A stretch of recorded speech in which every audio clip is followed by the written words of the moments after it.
Ito. Nawasak yung outpost namin, oh. Delikado to. Ayan, oh. Nawasak.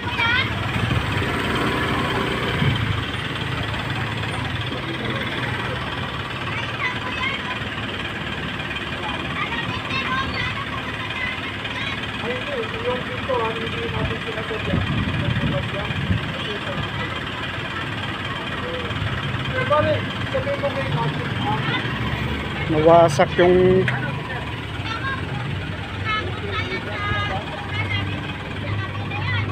Sasabi mo na tunay lang ayaw mo nagawa. Hello sir, punta ka muna dito sir, emergency sa gate 3 sir. Kasi nawasak yung outpost natin na dali ni ano, Sir Michael Yang. Sorry ako, sorry.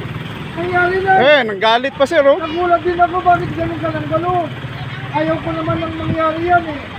Hindi, sabon ka ng sabon sa akin. Ayun nga. Hindi. Mukha namin nangyari yan. Nangyari ba sa'yo? Nangyari ba? Oo nga, hindi nga nangyari. Kaya kasing sama mo itsura mo eh, ugali mo eh. Na-aksidente na nga Yan, dito.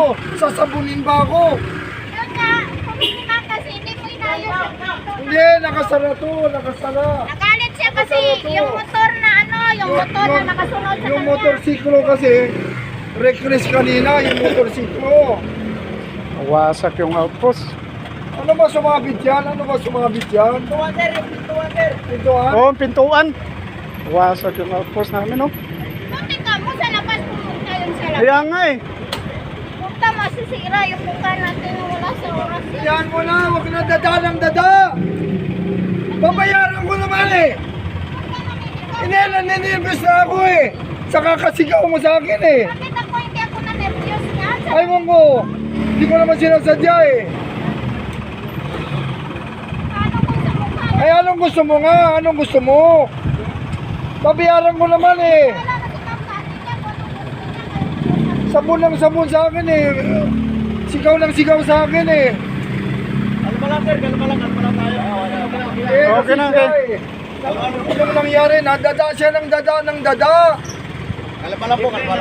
Galing siya sa loob eh, siyempre hindi maiwasan lang. Pumunta sa amin yan. Dapat sinabi mo, Sir Mike, anong nangyari? Ganun. Magkakaibigan tayo lahat dito eh. Opo, sige na po. Kalma lang po tayo, kalma lang. Ayun. Okay, mainit rin yung panahon. Dahil may Hindi, dada ng dada, walang tigil. Pre, ano tayo mga dito mo, friend? Traffic kami muna. Pumunta yun sa mukha ko. Anong nangyari sa akin bilang ospital yan? Sigurado. Puro pasal sa mga Sir, pasensya na. Kasi cancer survivor ako. Marami akong tranquilizer. hindi talaga hindi talaga kahit isang kilometro. Kaya po yung mantin kakalibutin sa gabi para sa tubig. May sakit kasi ako eh. Huwag mo na ako gagawin.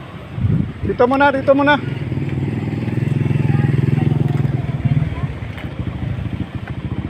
Kung hindi ko nangyari, hindi ko alam na ano nangyari. Basta pagdaan ko.